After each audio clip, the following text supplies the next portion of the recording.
Madam. So శాంతి madam, average check ఎంత maintain అవుతుంది madam? అంటే 58 plus. So very fantastic. So చూడండి లీడర్, మీరు ఎగ్జాంపుల్ మేడం నేను చూడొచ్చు. సో శంకర్ సార్ మనకు చనిపోయి ఇప్పుడు 1 ఇయర్ అవుతుంది మేడం.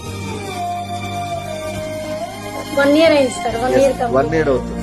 సో చూడండి లీడర్, మాకు పనిచేసే వ్యక్తి ఆయన సారు మనకు ఆయన ఒక షాప్ మెయింటైన్ చేస్తారు. షాప్ లో వచ్చే ఇన్కమ్ ఆటోమేటిక్ ఆగిపోయింది. కానీ వెస్టీలో ఇన్కమ్ ఆగుతుందా? 1 ఇయర్ అవుతుంది సార్ లేక, ఇది 1 ఇయర్ అవుతుంది. బిజినెస్ సార్ చేసినప్పుడు 1 lakh ఇన్కమ్ వచ్చేది. యావరేజ్ ఇప్పుడు 50 నుంచి 70,000 మెయింటైన్ అవుతుంది. యావరేజ్ ఇన్కమ్ 57, కానీ హైయెస్ట్ కూడా 70-80,000 కూడా వస్తుందంటే ఒకసారి ఆలోచించండి. ఒక మాట సార్, లీడర్స్ ఇక్కడ కొత్త వారు ఎవరైనా ఉండొచ్చు, కానీ ఈ రోజు నేను భూమి పైన ప్రాణాలతో ఉన్నా అంటే కారణం వెస్టేజ్ అండ్ విన్నింగ్. నాకేం పనులు రావు, ఏం చేయాలో తెలియదు, 2 పాపలు.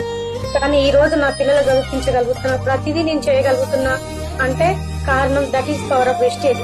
వెస్టేజ్ లో ఉన్న ఇలా మా పిల్లలతో నేను ప్రాణాలతో ఉన్నా.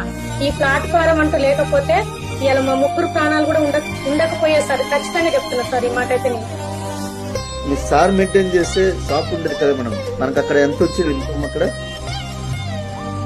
ఎవరేజ్ షాప్ లో సార్? అవును మేడం, షాప్ లో అన్ని ఖర్చులు కూడా ఒక 20,000 వచ్చాయి సార్. అన్ని ఖర్చులు 20,000 అక్కడి నుంచి ఏమైనా వస్తుందా మేడం? ఇప్పుడు ఏం లేదు సార్. అక్కడి నుంచి సార్ చనిపోయినా అసలు రూపాయి కూడా లేదు. అక్కడ 1 రూపీ కూడా మనకు వచ్చింది లేదు.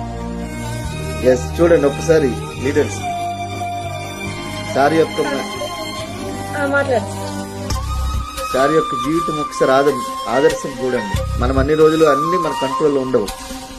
ఏ రోజు ఎప్పుడు ఏం జరుగుతుందో చెప్పలేము. సో అందుకని ఒక్కసారి శాంతి మేడం, శంకర్ సార్, సో మీ యొక్క జీవితమే అందరికీ నిదర్శనం. So thank you madam, thank you.